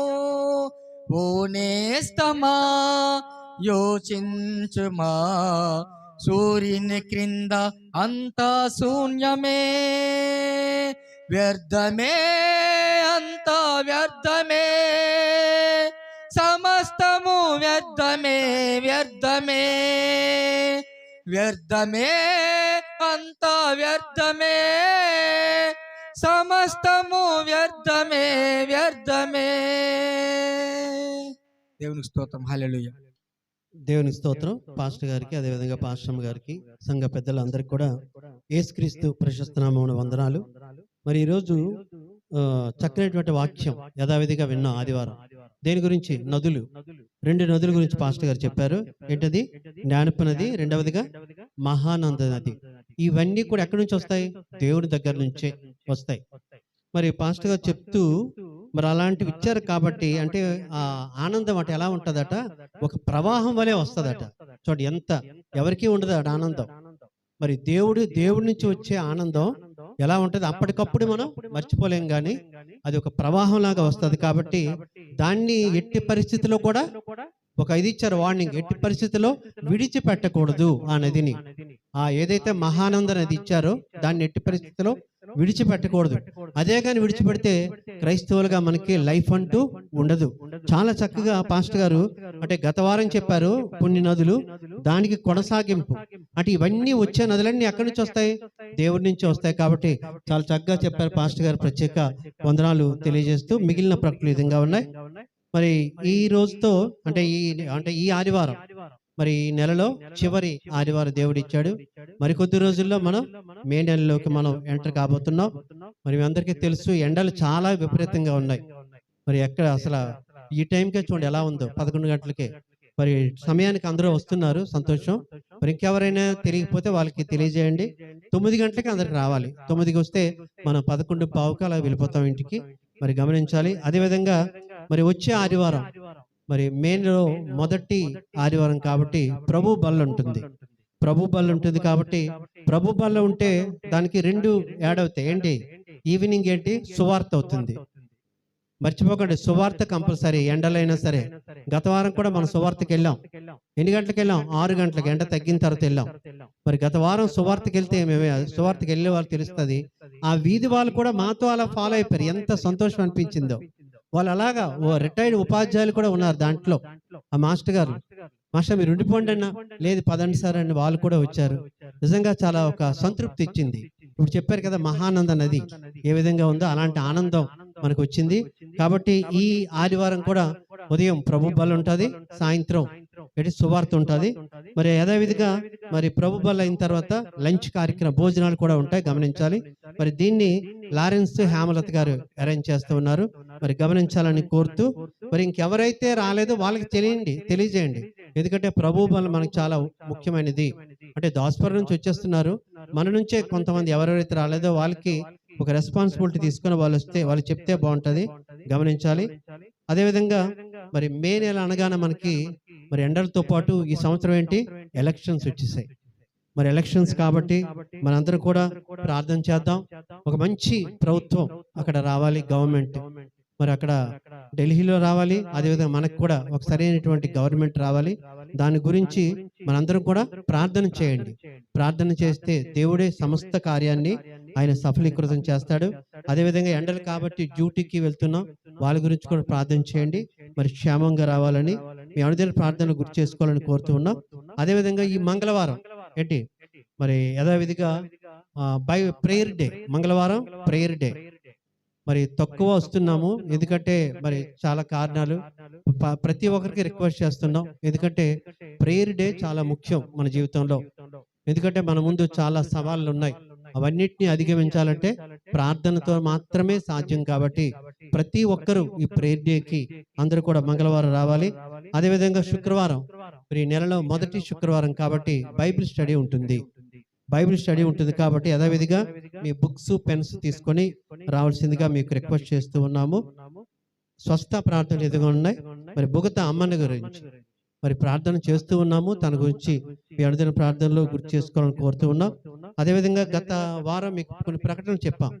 ముఖ్యంగా పాస్టర్ అమ్మగారు వారి యొక్క సిస్టర్ గారు చెప్పాం కదా. మరి 3:30కి మరి 5 అవుతుంది ఆపరేషన్ చేస్తారని. బాబు పుట్టాడు, చాలా సంతోషం. బాబు అందరికీ తెలుసు, మీ అందరి ప్రార్థన వల్ల బాబు పుట్టాడు. అయితే ఇంకా ఇంటికి రాలేదు వాళ్ళు, ఇంకా దాంట్లోనే ఉన్నారట, ఐసీయూలో ఉన్నారు ఇంకా హాస్పిటల్లో. సో మీ అనుదిన ప్రార్థనలు ఇంకా కంటిన్యూ చేయండి, వాళ్ళు క్షేమంగా ఇంటికి దేవుడు తెచ్చేలాగన. అదేవిధంగా మరి పాస్టర్ గారు వాళ్ళ సిస్టర్ కూడా మనతో గడిపి ఒక మంచి సాక్ష్యం తన నుంచి రావాలని మీ అనుదిన ప్రార్థనలు మరి గుర్తు చేసుకోండి. ఇవన్నీ చెప్తుంటే, ఇవన్నీ ఏదైతే చెప్పామో అవన్నీ ముగింపు ప్రార్థన చేసేవాళ్ళు అవన్నీ దయచేసి దాన్ని గుర్తు చేసుకుని ప్రార్థన చేస్తే మిగతావన్నీ కూడా దేవుడు చూసుకుంటాడు. కాబట్టి అటు రీతిగా మనందరం కూడా ముందుకు వెళ్దాం. అంటే ఈ వారం ఏంటంటే మంగళవారం ప్రేయర్ డే, శుక్రవారం బైబిల్ స్టడీ, సండే మనకి ఇక్కడ ప్రభు బలం ఉంటుంది కాబట్టి గోస్పల్ ఉంటుంది. ఎవరైనా పాత పుస్తకాలు గోస్పల్కి సంబంధించినవి, సువార్తకు సంబంధించినవి మనకి కొన్ని వస్తుంటాయి ఇంటికి, ప్రింటెడ్ బుక్స్, అవన్నీ చదివిసినవి ఏమైనా ఉంటే అవి ఉంటే తీసుకురండి, అవి కూడా వీధుల్లో ఇద్దాం, అవి కూడా చదువుతారు అవి. ఓకే, ఇటు రీతిగా మనందరం కూడా మరలా మరి మంగళవారం ఇటు రీతిగా కలుద్దాం. థ్యాంక్ మంచిది, ప్రకటనలు విన్నాం. ప్రార్థన చేయండి, పాలు బౌసులు కండి. ప్రాముఖ్యంగా మరొకసారి మంగళవారం ప్రార్థన కొరకు జ్ఞాపకం చేస్తా ఉన్నాను. దేవుని మహాకృపను బట్టి చాలా సక్రమంగా ఉజ్జీవంగా ఆ ప్రార్థన సమయం అనేది జరుగుతూ ఉంది. మిగిలిన వారు కూడా పాలు భాగస్తులు అయితే నేనైతే ఒక మాట చెప్తాను. అంటే మహానందము, ఆనందం అనేది ఎవరిలో వస్తుందంటే నిజంగా దేవుని సన్నిధిలోకి వచ్చి దేవునితో గడిపితే వారిలో కలుగుతుంది ఆనందం. అది అనుభవించే వారికి మాత్రమే తెలుసు. కనుక ఆ ఆనందాన్ని మీరు కూడా పొందుకుని మనం చేస్తూ శుక్రవారాలు మనము ప్రార్థన కొరకు ధ్యానం చేస్తున్నాం. మరి మీరు రావట్లేదు, చాలా వరకు మిస్ అయిపోతున్నారు. అది మరి దానికి నేను బాధ్యత కాదు. ఎందుకంటే ప్రార్థన ఎలా చేయాలి, ప్రార్థనలో ఉన్నటువంటి విశేషాలు ఏంటనేవి ప్రతి శుక్రవారం మనం అదే ధ్యానం చేస్తా ఉన్నాం. కాబట్టి వచ్చే శుక్రవారం కూడా ఆ ప్రార్థన మీదే బైబిల్ స్టడీ ఉంటది కనుక గమనించాలి. గత శుక్రవారం 2 శుక్రవారాలు ప్రార్థనకు సంబంధించిన 5 ఆజ్ఞలు అని చెప్పి గత 2 శుక్రవారాలు కూడా ధ్యానం చేసాం. కనుక ప్రతి శుక్రవారం రండి. అంటే దేవుని మహాకృపను బట్టి ఈ సంవత్సరం అంతా కూడా ఆ శుక్రవారాలు కేవలము ప్రార్థన మీద మాత్రమే ధ్యానం ఉంటది. అందులో మరి ఎటువంటి సందేహం లేదు, అది వేరే టాపిక్ అవ్వదు. కనుక గమనించి మనం చేస్తూ మరి అందరం లేచి నిలబడదాం. ముగింపు ప్రార్థన, ప్రభుని ప్రార్థన ఆశీర్వాదంతో ఈ ఆరాధన ముగించుకుని రానున్న మాసములో ఒక నూతన మాసంలోనికి వాక్యం చెప్పినట్లుగా ఉత్సాహ గానము చేస్తూ నూతన మాసంలోనికి ప్రవేశించడానికి ప్రభుని అడుగుదాం.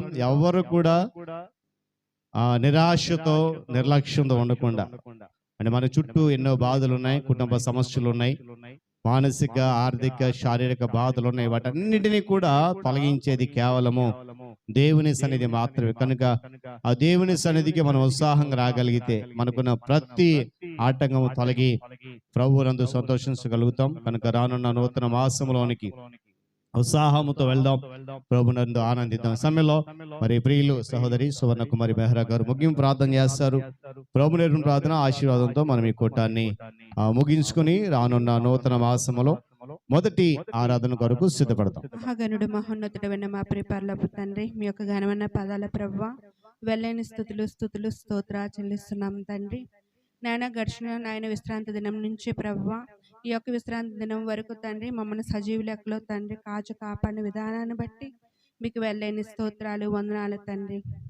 ఈ దినం చూడలేక, ఈ యొక్క గడియ చూడలేక తండ్రి అనేక మంది నాయన ఈ యొక్క నాయన లోకాన్ని విడిచిపెట్టి వెళుతున్నారు ప్రభువా. నాయన ఎటువంటి యోగ్యులమైతే మేము కాదు తండ్రి, కానీ మీ కృప చొప్పున, మీ యొక్క దయ చొప్పున తండ్రి మాకు నాయన ఒక నూతన దినాన్ని దయచేశారు ప్రభువా. మీకు వెళ్ళని స్తోత్రాలు వందనాలు నాయన. ఇప్పటి వరకు నాయన మీ సేవకులు విత్తిన వాక్యాన్ని బట్టి మీకు వెళ్ళని స్తోత్రాలు వందనాలు తండ్రి. నాయన మేము నాయన ఎటువంటి పరిస్థితుల్లో మేము జీవిస్తున్నామో తండ్రి, నాయన మా యొక్క ఆలోచనలు ఎట్టి రీతిగా ఉన్నాయో ప్రభువా మాకు మేముగా పరిశీలన చేసుకోవడానికి సహాయం అనుగ్రహించండి.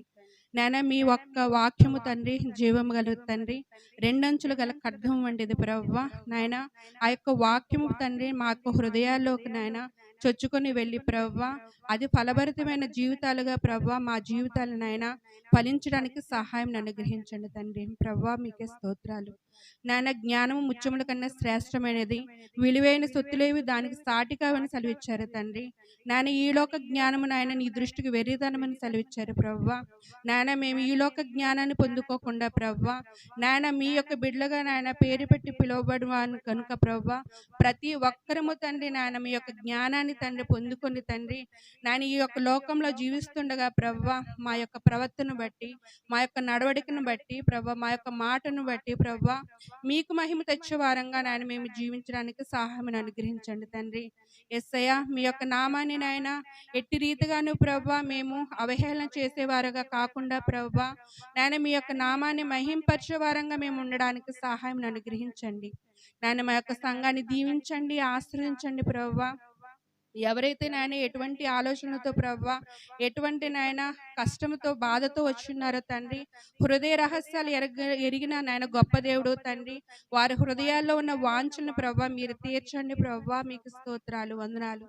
యేసయ్యా ఈ లోకంలో ఉన్న వారి కంటేను ప్రభువా మాలో ఉన్న గొప్ప దేవుడు నీవు ప్రభువా. యేసయ్యా నాయన మా తల్లిదండ్రులు విడిచిపెట్టిన నాయన నిన్ను విడువను ఎడబాయనని సెలవిచ్చిన గొప్ప దేవుడు తండ్రి. యేసయ్యా నాయన మీరున్నారనే విశ్వాసంతో ప్రభువా మేము జీవించడానికి సహాయం అనుగ్రహించండి. నాయన మీ జీవమును నాయన మీ యొక్క నాయన లోతైన నాయన మీ యొక్క మాటలను ప్రభువా మా హృదయాల్లో నాయన చొచ్చుకొని పోయి ప్రభువా మేము ఫలభరితంగా నాయన మేము జీవించగలడానికి సహాయం అనుగ్రహించండి తండ్రి. మీకే స్తోత్రాలు, వందనాలు చెల్లిస్తున్నాము తండ్రి. నాయన సంవత్సరాలు నాయన గతించిపోయినను నాయన మాలో ఎటువంటి మార్పు లేనిపోతే ప్రభువా అది వ్యర్థము తండ్రి. యేసయ్యా నాయన మీ మాటలు వినడం కాదు కానీ తండ్రి, వినేదాన్ని ప్రభువా గ్రహించుకొని తండ్రి నాయన మీ బిడ్డలుగా నాయన మేము జీవించడానికి సహాయం అనుగ్రహించండి. మీ సేవకులను వారి కుటుంబాన్ని దీవించండి, ఆశ్రయించండి ప్రభువా. అలాగే బరువును బట్టి ప్రార్థిస్తున్నాము తండ్రి. నాయన ఫలము యెహోవా ఇచ్చిన ఆయన బహుమానము నాయన కుమారులు ఆయన ఇచ్చి స్వాస్థ్యమైన సెలవు ఇచ్చారు ప్రభువా. నాయన ఆ బిడ్డను నాయన మీరు తాకండి ప్రభువా. యేసయ్యా ఆ ఇంక్యుబేటర్లో ఉన్న బిడ్డను ప్రభువా మీరు తాకండి నాయన, స్వస్థతను అనుగ్రహించండి ప్రభువా. నాయన వైద్యుల కన్నా పరమ వైద్యుడు తండ్రి, మీకు సాటి అయినది ఏదీ లేదు ప్రభువా.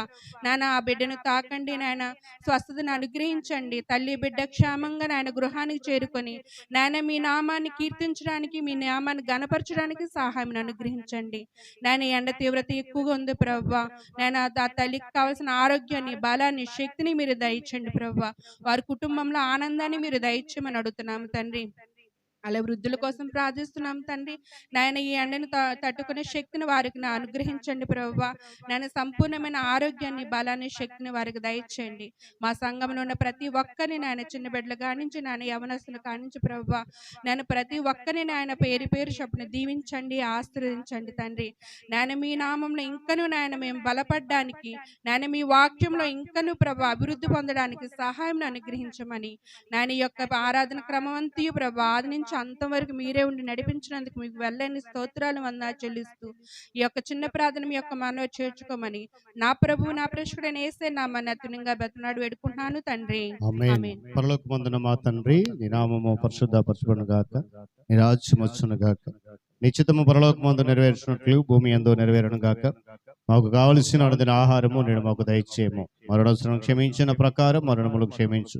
మమ్మల్ని శోధనను తెక దుష్టులను తప్పించు. ఎందుకంటే రాజ్యము, బలము, మహిమ నిరంతరము నీవైనవి మా తండ్రి. ఆమేన్. పరమతండ్రైన దేవుని ప్రేమ, రక్షకుడైన యేసుక్రీస్తు వారి యొక్క కృప, పరిశుద్ధాత్మ దేవుని సహవాసము, ఆయన సన్నిధి కాపుదల చేరవచ్చిన మనకు, సంఘానికి, సకల పరిశుద్ధులకు సదాకాలము తోడండి నడిపించును గాక. ఆమేన్.